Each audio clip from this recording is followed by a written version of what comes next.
Estamos iniciando esta segunda visita guiada por la muestra Inmanencias del Ser en la Sala José Negro del Museo Provincial de Bellas Artes. La misma estará a cargo del doctor Ronald Isler y de la profesora Alejandra Fernández, quienes nos guiarán por la sala, por las distintas obras que conforman esta muestra. Esta actividad está programada dentro del periodo que dura la muestra, junto a una última actividad el 27 de junio, con un conversatorio que va a estar a cargo de la doctora Mariana Giordano, la doctora Andrea Geat y el mismo curador de la muestra, Ronald Isler. Muchísimas gracias. Buenas noches, ¿cómo están? Bienvenidas, bienvenidos. Muchísimas gracias, Luis, nuevamente por este espacio. A mí cada vez que inicio este tipo de diálogo se me pone la cara de cumpleaños porque me encanta poder encontrarme con gente que le interesa, que se hace un tiempo, destina una energía para poder comprender lo que ha llevado tanto tiempo, no solamente por la curaduría, sino también el tiempo institucional, la dedicación de haber pensado esta exposición en el marco de dos eventos muy importantes para nosotros. Uno, el Arteco, se inauguró unos días antes justamente para que esté disponible esta exposición, y también algo que viene aconteciendo durante todo el año, que son los 20 años del lugar donde yo trabajo, hace casi 20 años. El Núcleo de Estudios y Documentación de la Imagen, que depende de CONICET y de UNE, en el Instituto de Geohistoria. Esta exposición es parte de las actividades que nosotros hacemos por los 20 años. Agradezco también especialmente que se haya sumado el día de hoy Alejandra Fernández Robert, como yo la conozco desde hace un poquito más de tiempo, no vamos a decir, desde el siglo pasado creo que nos conocemos. Y Alejandra es profesora de filosofía, licenciada también, a cargo de la cátedra estética, entonces para mí es un honor que ella se disponga a dialogar junto con nosotros acerca de esta exposición, porque en realidad hay también en el nombre que ustedes ya lo habrán escuchado, Inmanencias del Ser, hay un dejo filosófico, ¿no? Sí. Una pretensión de encontrar un hilo conductor en todas estas obras que están estructuradas básicamente por la presencia de un gran artista para nosotros, para el Río de la Plata. Juan Bateplanas no nació en Argentina, nació en 1911, un 3 de marzo, él también es pisciano, igual que yo. Mirá, Se identifica. gente que nos interesa muchísimo el hacer algo por el mundo, ¿no? Y él nace en un lugar que se llama Torroella de Montgrí, en Girona.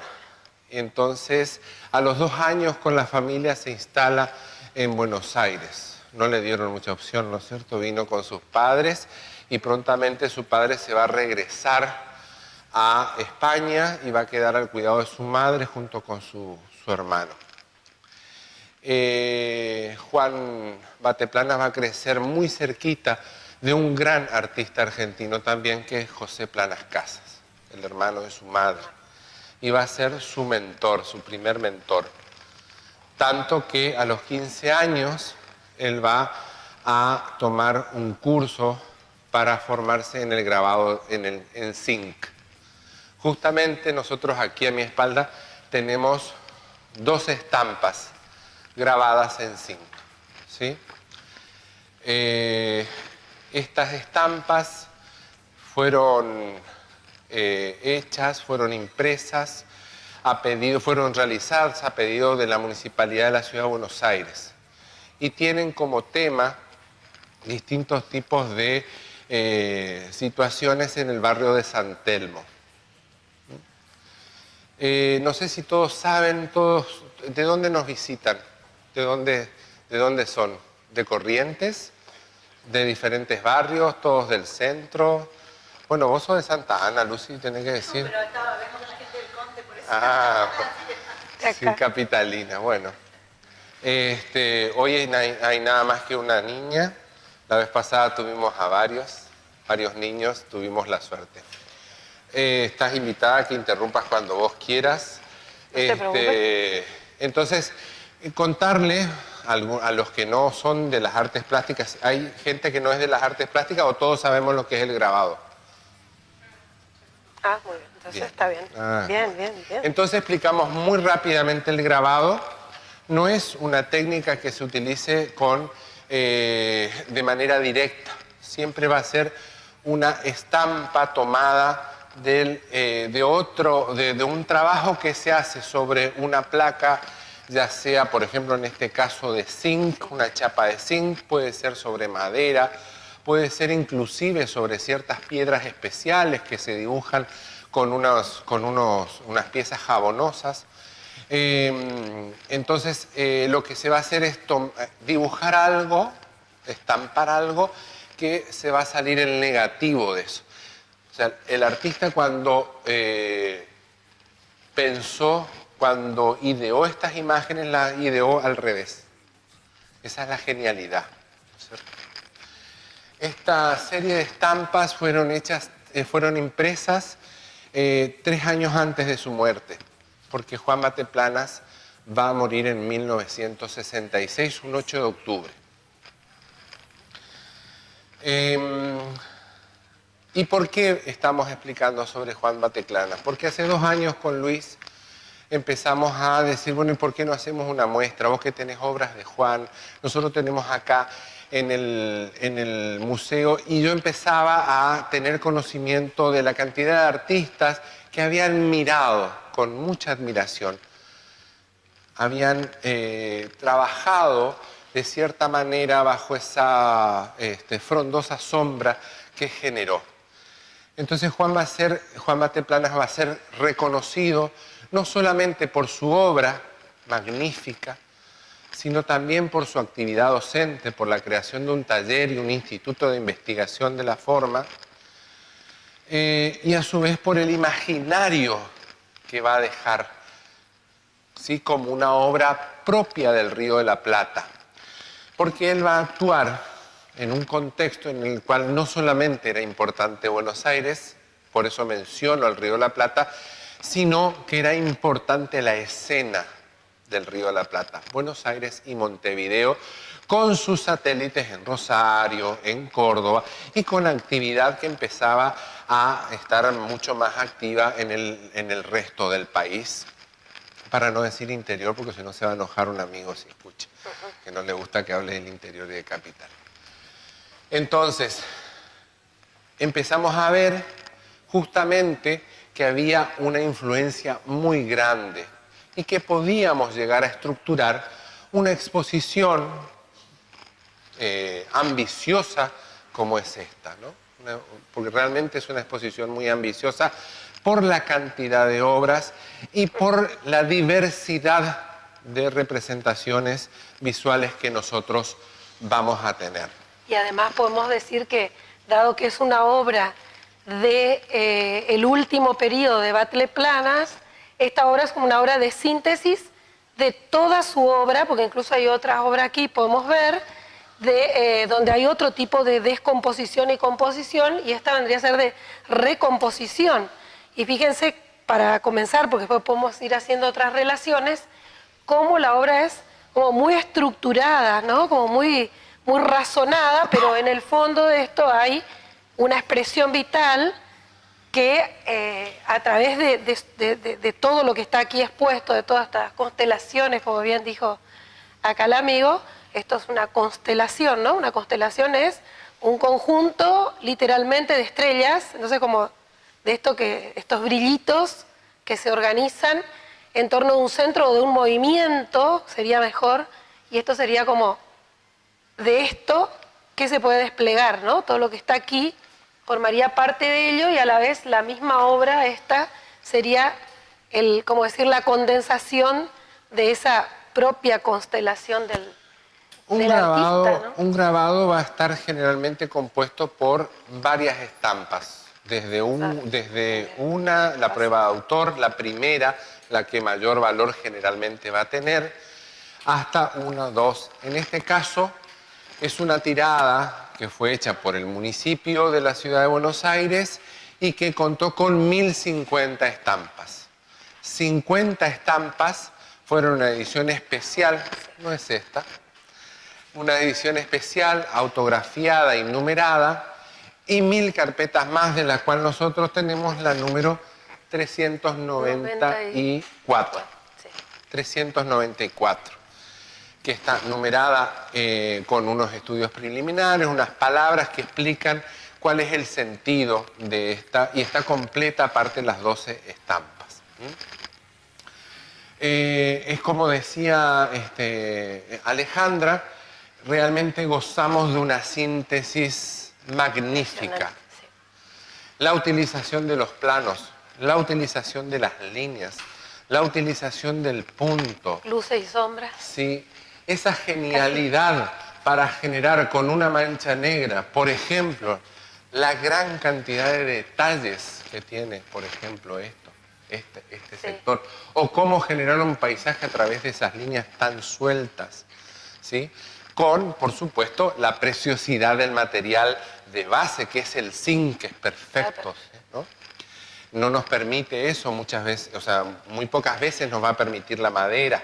La madera es porosa, es distinta, los materiales se pueden grabar también en goma, se pueden grabar en plásticos, pero no nos van a permitir tampoco la persistencia de los detalles como nos va a Acá permitir. las líneas son perfectas. Sí, claro, nos va a perfectas, permitir el zinc.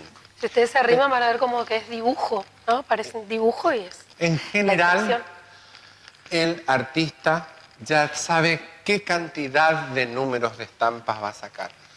Porque entonces va numerando una de 10, o sea, sabe. Y cuando llega a la 10, ¿qué hace? En general, es ético en el arte, es rayar la placa. O sea, atraviesa unas rayas para que no se pueda volver a imprimir. Eso es como la lógica. Un detalle tal vez que para muchos es conocido, pero para otros no, y me parecía algo interesante de compartir. Él va a decir, el surrealismo no es para mí ni un método, es un sistema. El arte nace de un estado de sublimación y ofrenda y va directamente hacia el misterio. Aquí, una discípula de Juan Bateplanas, Esther Sweat.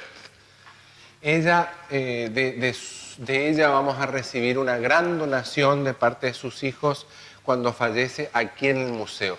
Uno de los motivos para poder diagramar, diseñar esta exposición en función de Juan Bateplanas, justamente es la presencia aquí en el museo de una de sus discípulas y en mi colección particular de Nelia Petruccelli, que vamos a ver hacia el fondo del salón, y que también participó de sus talleres y de sus investigaciones con un desarrollo mucho más geométrico en algunos casos, ¿sí? Y mucho más surrealista al estilo daliniano en otros, ¿no? Entonces, aquí nosotros vamos a contar con estas obras, que no son todas, elegimos algunas, porque están también en condiciones de ser expuestas, están enmarcadas. Y aquí, cuando terminemos el recorrido, les invito a que disfruten de esta obrita, que es una delicia, realmente, del surrealismo postcubista, justamente. Bueno, tenemos idea entonces de qué estamos hablando cuando hablamos de surrealismo. Sería importante por ahí, por lo menos, tener algunas claves para entender qué decimos cuando decimos surrealismo. ¿Alguien no sabe? O por lo menos tiene alguna idea qué es esto de surrealismo. No, bueno, hay que decir que es un gran movimiento, que en realidad es un movimiento pictórico-artístico, pero cultural, ¿no? Excede lo que es una manifestación de la expresión del arte, como una especie de pulsión, y es una palabra muy, muy cara al surrealismo, pulsión de expresión, y ahí aparece la no tan clara división entre lo que sería el mundo real y el sueño. O sea, el sueño es una de las claves, no es el sueño que soñamos nada más, sino una idea extensa de sueño que tiene que ver con esto de no poder distinguir entre un orden concreto y un orden a realizar. Entonces también aparece cierta idea de utopía que siempre va con esta idea de reformar, porque una de las ideas del surrealismo, como de todas las vanguardias, era reformar el mundo, no era solo reformar el arte. Y en el surrealismo lo que se da en particular, eso nos dice muy bien un autor que es Peter Burger, que sería Peter Burger, cuando habla de las vanguardias va a decir que el surrealismo en realidad de todas las vanguardias es el único movimiento que verdaderamente se proponía reformar la vida a través de la reforma del arte, o sea que había una correlación estricta. Y esto viene a cuento también de la, digamos, precisión de la elección del nombre de la muestra, que, bueno, yo no sabía bien cómo había venido la idea, pero está bueno por ahí uno poder reconstruir esto, y la idea de inmanencia, eso está en el propio surrealismo, la idea de inmanencia, esta palabra filosófica, inmanencia es algo que corresponde a algo en sí y que a la vez sale de sí. O sea, que es capaz de salir de algo concreto, ¿no? Esta idea que por ahí se juega siempre entre abstracto y concreto, bueno, acá se ve claramente, lo inmanente es de lo concreto, pero la idea de ser es trascendente. Entonces esto de, en lugar de partir de lo trascendente para el mundo real, aquí hay un punto de partida de qué podemos hacer en orden matérico, como sería la cuestión del arte, sea como sea que se entienda la materia de base del arte, hacia algo que no es de la materia, o por lo menos del orden concreto de la materia, ¿no? Donde hay algo que es fuertemente expresivo del orden de ser. ¿Qué es ser? Bueno, todo lo que hay está siendo, si no, no habría nada, ¿no? La nada sería la oposición de ser. Pero esta idea de inmanencia y trascendencia está perfectamente conjugada en todo aquello que puede inscribirse dentro de lo que podríamos decir surrealismo. Ustedes van a ver acá en toda esta sala obras que tienen algo en común, que habría que ver qué, pero tienen algo en común, vibran, podríamos decir, armónicamente, pero que a la vez tienen distinciones. Eso es lo propio de la inmanencia. Y aquello que las vincula es lo propio de la trascendencia, entonces del ser, ¿no? Estaría perfectamente conjugada esa idea con la de constelación. Aquello de lo cual parto, que me vincula con otro, con otro, con otro, con otro, pero en la medida que se va transformando. Entonces es una cuestión muy seria lo que está aquí expuesto, y eso dice también de lo que el arte nos hace hacer, y lo que el arte nos permite comprender para poder haber hecho esto. Acá el curador en este caso, que es quien nos hace la propuesta para pensar, ¿no? Porque el arte no es solo vengo a mirar, sino vengo a pensar. Entonces estuvo muy bien esto poder sacar lo más posible de obra. Y les digo algo más, estamos en presencia, esto es un orgullo, estar en presencia de una lección de arte argentino contemporáneo. Y diría del Nordeste, pero cuando uno dice Nordeste, como que el arte argentino y el Nordeste, no, Nordeste dentro de Arte eso que llamamos arte argentino del argentino. Sí, claro, con- está, pero hay que destacar. Estructurado desde el Nordeste. Para ¿No? mí realmente es como para cerrar la referencia iniciática a por qué tan atractor la obra de Juan Mate Plana. Juan Mate Plana en 1959, sí, 59, va a ser su primera exposición como artista en el Museo Nacional de Bellas Artes. Y al año siguiente va a recibir el premio Palanza, el máximo premio máximo. que se otorgaba a las Bellas Artes. Como autodidacta, ¿no? Como una persona que se ha ido formando desde adolescente en una escuela técnica y que luego ha hecho estudios muy profundos relacionados con el psicoanálisis, con el estudio de la forma, con sobre todo con esa búsqueda del surrealismo. En sus diferentes versiones. Él básicamente va a concentrarse no solamente en las imágenes oníricas de sus sueños, sino básicamente también, centralmente, perdón, va a trabajar el automatismo psíquico, ¿sí? Esos estados en el cual a través de, por ejemplo, meditaciones zen, él va a llegar a imágenes que las va a plasmar tanto en sus Son estados de pinturas. trascendencia. Claro. Sí, es realmente muy innovador todo el método, el sistema que él va a plantear para la representación.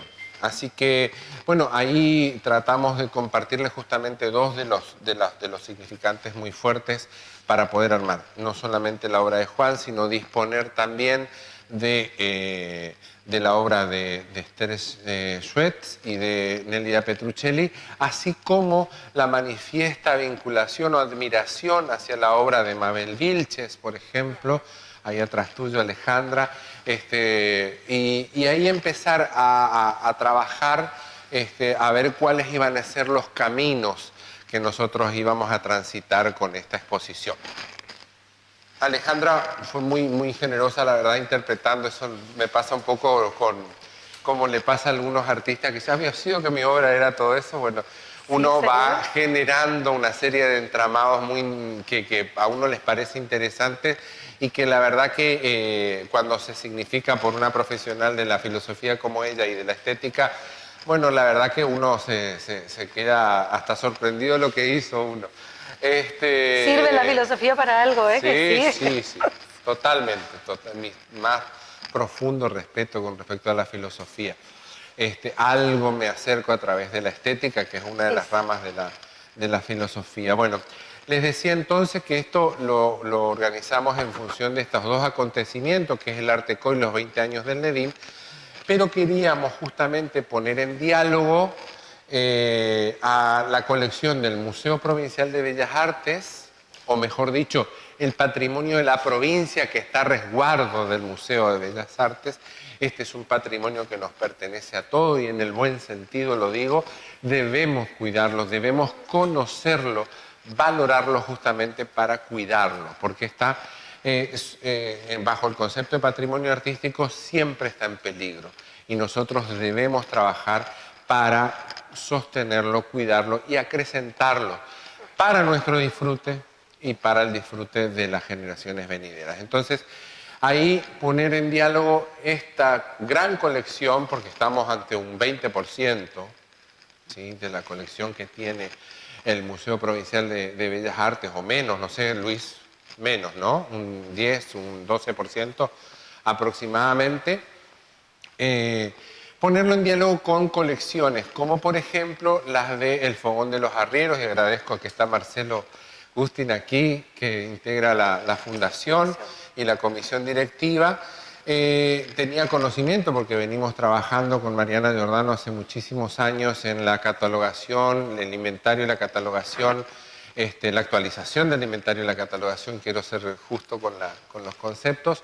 En el Fogón, por lo tanto, conocía de obras que tampoco queríamos traernos medio fogón, porque podría tranquilamente estar aquí, pero el riesgo es muy grande de sacar las obras de sus entornos cotidianos. También por ejemplo, obras de la Universidad Nacional, la obra de Edith Torre, que ustedes ven allí, La mujer de vestido rojo, es una obra perteneciente al Fogón de los Arrieros, y aquellas dos obras que ustedes ven allí de la Universidad Nacional del Nordeste, pertenecientes también a Edith Torre y a Susana Geralde, una discípula de Torre.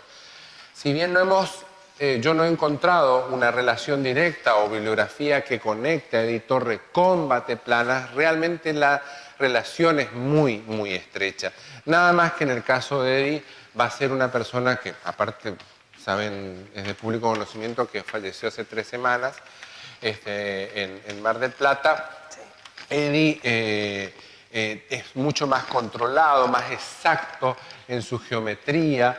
Y él ha tenido también una acción docente, pedagógica muy importante, tanto con Susana Geraldi, como por ejemplo también con Margarita Klappenbach, que la vamos a ver ahí un poquito más adelante, y una serie de artistas aquí de la región.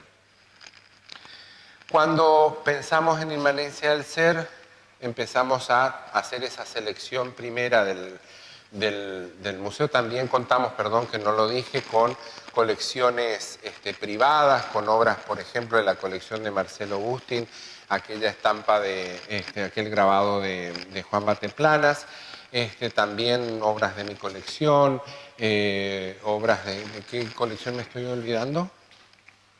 Particular. Sí, y después perteneciente a Mabel Vilches, a Mario Natalini, a Salvador Mizrahi, que han facilitado también su obra contemporánea para que forme parte de esas terminales que proponemos. Y ahí justamente compartirles que en esa búsqueda de constelaciones visuales aparecen como tres caminos bastante claros. Uno, la figuración del ser humano, del paisaje, de las cosas, que van a atravesar un proceso de geometrización cubista, por de cierta manera, muy influenciado, y ahí vincular también que naciendo en 1911, justamente estas vanguardias están surgiendo en Europa y van a ser apropiadas un poco más tarde en el Río de la Plata y en la región. Ese camino, ¿sí?, de esa figuración geométrica también va a tomar otro camino que es el símbolo geometrizado, ¿sí?, también, donde aparecen muchos elementos en el paisaje, elementos totalmente surrealistas, pero de fuerte carga simbólica, podríamos decir hasta esotérica, ¿no? O el homenaje que Edith Torre hace a las madres de Plaza de Mayo, o inclusive una interpretación particular de lo que es la vida y la muerte en aquella obra de Mabel Vilches, la Amarilla. Entonces ahí tenemos todo una trayectoria de lo que es este surrealismo y por otro lado una geometrización que comienza con la figura, fuerte geometrización de las figuras y que va a llegar a la geometrización absoluta. Estos tres caminos, sí. No, que ahí en ese planteo de estos caminos se ve claramente como un mayor peso en la inmanencia respecto a esto primero que vos decías, esto de lo vital como aquello que corresponde a un modo de ser, el de las cosas, y la expresión, ¿no? Hay algo de expresión. Que vamos a ver que en general, en todas las obras que tienen que ver con la geometrización, la idea de expresión no es expresión de cómo yo me expreso, sino la expresión como un impulso vital retrocede y aparece algo que tiene que ver con lo del ser, que es aquello que puede ser fijado bajo determinadas formas, o sea, ahí como un vínculo metafórico, en realidad no es metafísico, de una forma geométrica, en realidad es una forma esencial. Todo lo que es esencial corresponde al ser. Sin embargo, lo que es inmanente corresponde a lo concreto. Entonces, cada vez que aparece una geometrización que se va haciendo geometrización sin ningún vínculo directo con algo que nosotros conocemos o concreto, entonces estaríamos en presencia de lo que diríamos el concepto. El concepto le pertenece al ser, ¿no? Así explicado muy rápidamente con algunas cuestiones. Y en el medio hay algo que vincula toda esta exposición, que es lo existencial, porque ahí hay otro punto y que tiene que ver con la cronología que se podría hacer del orden de procedencia temporal de las obras.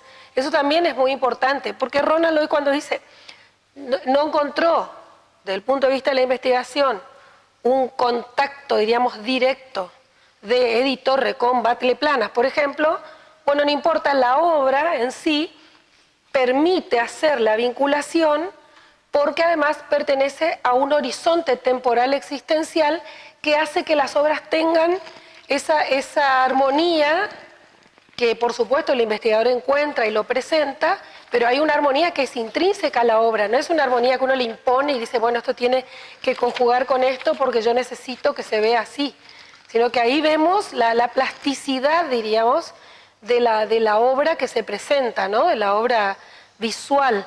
pero porque hay un contacto que sale del mismo orden de existencia y de ideas, porque cuando hablamos de existencia estamos hablando de las ideas que configuran los círculos de mundo, ¿no? De pertenencia también. Ahí en el proceso por tratar de profundizar para poder hacer esta visita guiada también, caigo en una página que está muy bien armada de bateplanas, se llama bateplanas.net.ar. Les recomiendo, Sí. muy dinámica, muy hermosa, con diferentes niveles de profundidad que ustedes pueden acceder. Y ahí uno de los conceptos centrales que trabaja justamente es que Bateplanas trabajaba con la noción de constelaciones. Y yo no lo conocía, recién montada ya la exposición. No sé si es místico, porque yo en otros campos del ser trabajo en constelaciones. No yo, sino que me someto a constelaciones familiares. Pero no lo hago desde un sentido místico ni mítico, sino desde el concepto de las energías. Y como ellos, como Bateplanas justamente, por ejemplo también allá van a ver una obra de Nélida, de una de sus discípulas, que se llama Pose de Yoga, o Posición Sí, de de yoga, yoga. porque trabajaban esta búsqueda del ser. Y esa energía es del cuerpo. Sí, O sea, sí, es sí, de las cosas. inmanencia del cuerpo, ¿sí? bueno, de los cuerpos. Sí. Entonces, esto es un dato que me apareció, o sea, me encuentra nuevamente, porque esa explicación de las constelaciones visuales la encuentro justamente esa noche de la inauguración de esta exposición. Claro. Charlando con una de las personas que había venido, con Anita Laredo, que me dice, y al final, ¿cómo armaste? Mira, la verdad, bajamos las obras, trajimos las obras y empezamos a ver cómo ellas se empezaban a relacionar. Y la verdad que hicimos una constelación, nos sometimos al dictamen de la imagen, ya sea escultórica, ya sea pictórica, ya sea de grabados, ya sea de dibujos. ¿sí? Y es por eso, por ejemplo, que la van a tener a Mabel Beach en 3 situaciones. En 3 situaciones porque justamente se corresponden a diferentes etapas. Quiero leer, me hago el lector de poemas. ¿no? Este poema que se llama Juan Bateplanas ha muerto, lo ha hecho Juan Bateplanas, vivo. Está de más decir. Mientras tanto, amigo, como aún respiro, se llenará las bolsas de los cuentos y ante el asombro de los que me tratan, de los que están en la vida constantes, en los juegos limpios de todo momento, de los que actúan las 24 horas de la noche, que estarán en lo absorto, se preguntarán y edificarán en contra y con una sola ley. Podemos visitarlo, es nuestro amigo en cualquiera de las horas del día. Señalen por las calles el paso de este hombre. Con esta extraña guerra está haciendo un héroe. Una lluvia de cenizas los cubra y les perdone sus misterios. La maldad que anidan no será revelada. Él lo puede aguantar. Está cuidando vuestra sombra. Y realmente esta serie de obras que yo que colocamos con la ayuda de todo el personal del museo tienen ese halo de sombra, con cierta oscuridad inclusive, debo decirlo, de la obra de Juan. Esto que se encontró en sus escritos personales es un poema que comprueba que él era surrealista en todas sus fases, ¿no? En todas sus facetas, por decirlo de alguna manera. Y fíjense que incluso plásticamente, en las obras que están aquí, se ve que hay una especie de inversión del oscuro, lo claro sale del oscuro, digamos, para decirlo más llanamente. Hay un trabajo de paletas pictóricas muy distintas, incluso de técnicas, pero sin embargo, por ejemplo, aquella que tiene el delineado negro, la impresión es que la figura emerge del fondo oscuro. O sea, la línea que corta es una línea que es una hendidura y sale y tiene como que sea un relieve. Y esta otra, fíjense que está ahí, que tiene el animal, ¿no? Que es un caballo, es oscuro, da la impresión como que es un hueco. Fíjense como un fondo, ¿no? Como si hubiera rascado y quedan las pinceladas con más blanco. Y acá hay como un juego, si uno se concentra y mira, va a ver que a veces lo oscuro se hunde, y eso que ahí, digamos, no hay negro pleno prácticamente, se hunde y lo otro viene hacia adelante, o incluso tiene una textura como si hubiera sido una especie de, aquella como un esgrafiado, pero esta como una especie de que se hubiera puesto sobre el fondo una materia un poco más pesada, que es la que tendría que ser el fondo, ¿no? Tiene siempre esa impresión del, como el oscuro, lo que permite que emerja la forma más plástica. Tal vez estas dos obras de Rodolfo Schenone nos permitan ese eslabón entre ese surrealismo del Río de la Plata o que hace epicentro en las grandes capitales, con con la conexión que Rodolfo Schenone tiene desde Resistencia, desde esta región, desde Corrientes, con la Escuela del Litoral. La Escuela del Litoral va a apropiarse justamente del surrealismo y va a encontrar imágenes surrealistas en la realidad del paisaje del río. El surrealismo existencial, eso que lo hablaba con el propio Schenone. Y él decía que le quedaba bien ese nombre. Entonces ahí tal vez nosotros tengamos este eslabón entre la producción de artistas que eligen quedar en estos espacios, que no quiere decir de que produzcan, se ubican territorialmente en ciudades que no son centrales, por no decirlo periféricas, que es la palabra que no quiero expresar, pero que en realidad tienen la altura y dan la talla para estar en cualquier exposición donde se convoque artistas nacionales o internacionales. Esto da clara evidencia, ¿no es cierto? Pasen, por favor. Recién en la visita guiada anterior me percato que en realidad la muestra está armada en una especie de infinito, ¿no? Sí, es un 8. Que aquí vuelve. Sí. Y nosotros empezamos justamente ese camino de la abstracción de nuevo con Esther Schwett, con otra obra de Esther Schwett, con la obra de Margarita Klappenbach, ¿sí? Una mujer chaqueña que produjo hasta los 25 o 26 años nada más y luego se retira. Sí. Esta obra es una obra de la cual la de abajo a la izquierda pertenece al Museo Provincial de Bellas Artes, un premio nacional, y las otras tres pertenecen a la familia, pertenece a sus hijas. Ellas han resguardado, y tanto Margarita también, pero ella se retiró de su producción. Esto fue hecho, es una mujer, no vamos a decir la edad, pero tendría la edad de mi madre, hagan cálculos, y ella esta genialidad produjo cuando era muy joven, cuando había empezado a estudiar de la mano de Edith Torre, por ejemplo. Y luego tenemos aquí también, siguiendo con estas constelaciones, algunas obras, ya sea de Miguel Niela, de Nelia Petruccelli, de Castaña, haciendo aquí un nuevo centro, un foco en la obra de Juan Bate Planas. O sea, vemos cómo ha tenido una diversidad. Digo, él es uno de los grandes artistas nacionales que inaugura esa ductilidad tan grande para transitar diferentes tipos de lenguajes visuales. En todos los casos me parece que están atravesados por estas dos corrientes vanguardistas que son el surrealismo y el cubismo. O sea, esa apropiación mucho más libre de lo que va a ser, lo que se va a conocer como el postcubismo. Cubismo, tenemos una serie de periodos, pero después se hacen apropiaciones muy, muy interesantes. Hay como descomposición cúbica, podríamos decir, y en algunos casos construcción cúbica, pero no estrictamente cubismo, digamos, ¿no? Como la lección del cubismo. Sí, sí.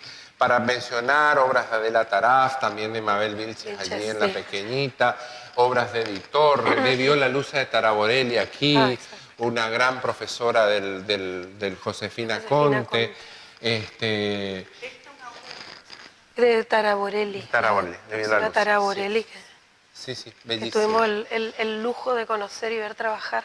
Y aquí vemos, por ejemplo, una composición que hemos logrado entre la escultura de Gómez Loyo y la producción de una discípula de Bateplanas, que es Nélida Petruccelli.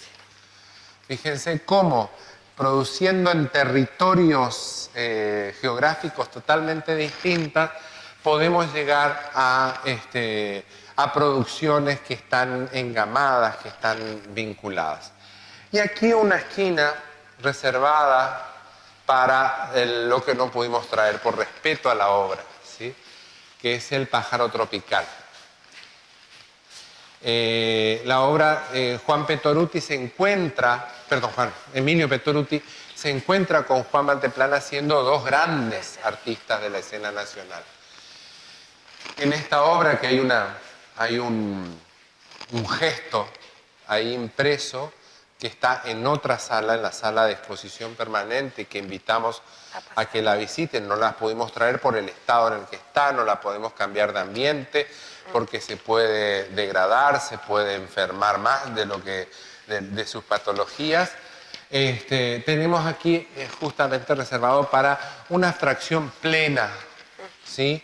Y también para señalar que en el museo tenemos uno de los grandes tesoros, es uno de nuestros grandes tesoros. Es un ícono de la pintura argentina y latinoamericana, porque siempre que se da el ejemplo de Petoruti, los que hemos estudiado en distintos lugares, en otros lugares incluso del mundo, sacan siempre el pájaro azul nuestro que está acá.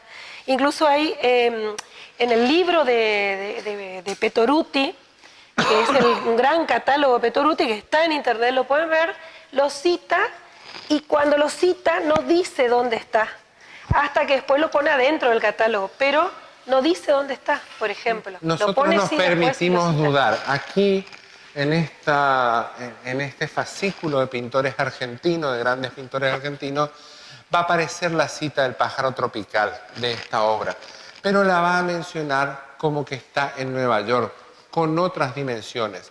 No sabemos todavía confirmado si tenemos el original o también uno de los dos originales nombrados de la misma manera. Es una serie muy limitada, ¿sí? Al igual que las mariposas, Les Lumière. La crítica de este fascículo dice: Petoruti se transforma en su epígono. Luego de esta serie no podrá más que volver a citarse. Él produce el cierre de su artística y luego de ahí va a volver a citarse y a citarse. No va a poder hacer nada más que esta serie. El culmen de su obra. El culmine, sí, él se transforma en su propio epígono. Y bueno, y trabajando justamente con los artistas locales, voy al estudio de trabajo de Salvador Mizrahi, que me llamaba poderosamente el vínculo de la geometrización plena de espacio, luz, movimiento, aquí en la región. Me muestra muchas obras hasta que aparece esta. Pero va el pájaro tropical. Sí, bueno, te muestro esta. Y le digo, ¿y qué tiene que ver? Bueno, algo tiene que ver. Es que queda en la iconografía del repertorio de lo que uno ve y se forma seguramente. Entonces le solicitamos, él muy generosamente accedió a exponerla, inclusive a venderla si la quieren comprar. Bueno. Entonces aquí tenemos como una cita, ¿no? Una cita, esto que parecería difícil en la abstracción plena, ¿no? en la abstracción geométrica plena, él admite que hay una especie de cita a esta obra tan emblemática y que forma parte del acervo provincial.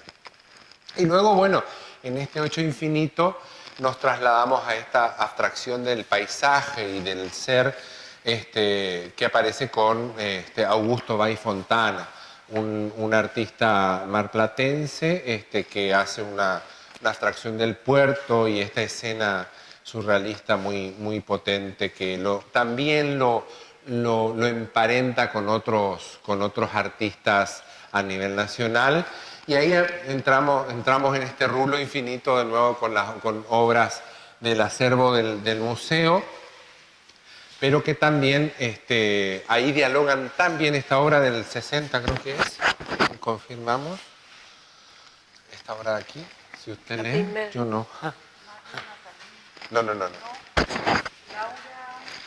Sí. La primera, Sí. Acá no tiene Laura San Girondo, pero no tiene. Mugal Llorondo, ¿de qué época aproximadamente es, Luis? ¿Te vamos a tomar examen?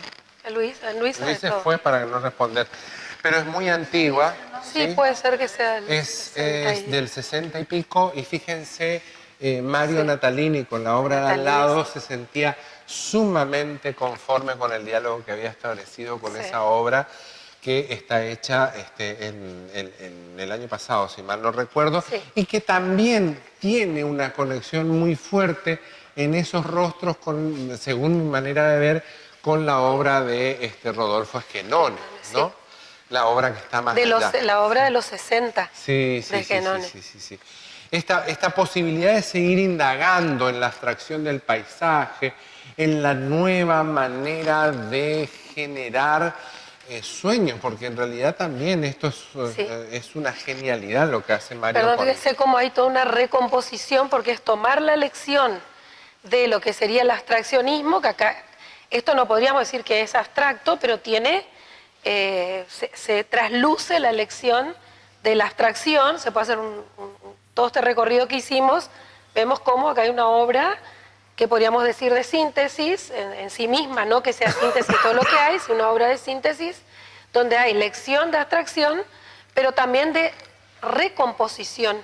Y esa recomposición es una recomposición que por un lado sigue reglas que son inmanentes a la composición y por otro lado genera ese espacio onírico diferente del que vimos aquí, pero que se emparentan porque acá hay algo que no pertenece estrictamente al orden, digamos, figurativo real, diríamos, o de las representaciones de lo real, que también son construcciones de la historia de la visualidad de Occidente. Y entonces acá está poniendo, como decir, pongo todo lo que se sabe y lo que sé, ¿no? Y esto poniendo... Al lograr la planimetría es obvio. Y la idea, claro. Y allá donde pongo caras, yo puedo decir, bueno, yo veo caras, pero en realidad el pintor podría bien decir, no son caras, es pintura, digamos, ¿no? Como parafraseando la vieja frase, no pinto una mujer, pinto una pintura. Y esto de poner, o el cuadro, el que está arriba, por ejemplo, donde aparecen esas aves, es decir, en esto que podríamos reconstruir como un espacio que tiende a lo figurativo, pero que no es figurativo. No podría decir es figurativo totalmente, ¿no? Pero sin embargo hay idea de perspectiva que nosotros reconstruimos porque el artista lo hace posible. El otro, por ejemplo, no sería tan posible, porque siempre hay algo que nos engancha con algo concreto. Está dentro de los sueños. De los sueños, claro, como esto que es posible, espacios ambiguos o contradictorios que se encuentran, o las máscaras y las aves. Para mí ha sido un tremendo placer generar esta exposición, sinceramente, recibirlos, porque realmente es un placer que haya tanta gente interesada en conocer y desentramar la trama que se ha realizado aquí. Y quiero aprovechar justamente para agradecer su presencia, pero también agradecer sobremanera el espacio que Luis Bogado genera, el Instituto de Cultura y a su personal que ha trabajado con una disposición excelente. Se enoja Luis que yo lo diga, pero con 3 clavos y una escalera hacen maravillas. Eso decíamos hoy al comenzar, se lo decía Luis justamente, que hay que destacar lo que es la calidad primero del patrimonio que hay y de cómo es ese patrimonio siempre está puesto en lo máximo del valor posible para mostrarlo, así que... Colgado un detallito nosotros. nomás, colgado todas las obras. Había 3 obras que me preocupaban cómo caían y no eran verticales. Yo le digo, ¿qué podemos hacer con esto? Yo lo soluciono. Tac, tac, tac, tac. No le voy a decir con qué. Todos, pero se pusieron totalmente verticales porque hacían sombras que nos molestaban en el conjunto, por ejemplo, y a ese nivel de detalle se trabajó. Así que ahora, no sé si vos querés comentar algo más. No, yo simplemente quisiera, bueno, los vamos a invitar a que deambulen. recorran y miren, Y pensar en esto, ¿no? Por ahí está bueno lo que decíamos hoy de pensar esto de, ahí están los textos, ¿no? Y tomar claves del texto, cada uno tomará lo que quiera, lo que le haya hecho resonancia, y a partir de ahí ver a ver qué ven, porque también es tan válido lo que ustedes ven como lo que nosotros podemos proponerles, pero sí, ya que tenemos ese título, Inmanencia del Ser, ahí aparece una frase de nuestra querida amiga Guadalupe Arquero, una profesora investigadora, filósofa también, que habla de musicalidad, ¿no? Como una conexión posible.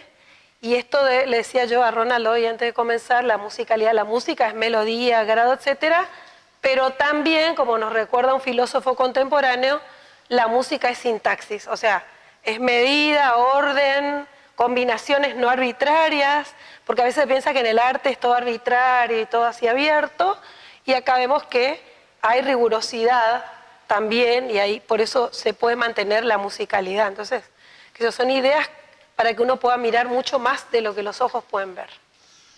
Si quieren hacer alguna pregunta, con mucho gusto, si estamos en condición de contestarla bien, o si no, vamos a los libros, estudiamos Y preguntamos, claro. ¿Sí? Claro. ¿Alguna pregunta que quieran hacer? ¿Comentario? Una afirmación. Vine a la inauguración y dije, es mucho para un solo día. Sí. Claro. Es Mucho. mucho. Y vengo ahora la segunda vez que suerte que engancho y digo, sigue siendo mucho. Hay que venir con tranquilidad Claro. y meditar, como dicen. Hay que... Sé que darse su hora completa para venir, estar, sentarse, leer un poco, observar, ver qué le llama la atención a uno, porque en realidad también hay algo que no pude zafar. Soy docente, entonces tuve la intención de justamente mostrar algo, cuidado por favor, mostrar algo que yo vengo confirmándolo hace mucho tiempo. Nuestros artistas de la región tienen la talla internacional de nuestros artistas considerados internacionales. Por lo tanto, era cuidarlo de tal manera que nadie se viera en menor valía, ¿no es cierto? Así que eso es un poco lo que se... Es mucho. Pero bueno. Claro, Sí. está bueno que sea mucho también, porque entonces uno se da cuenta cuál es el valor de lo que hay. Porque si no parece como que lo que se produce...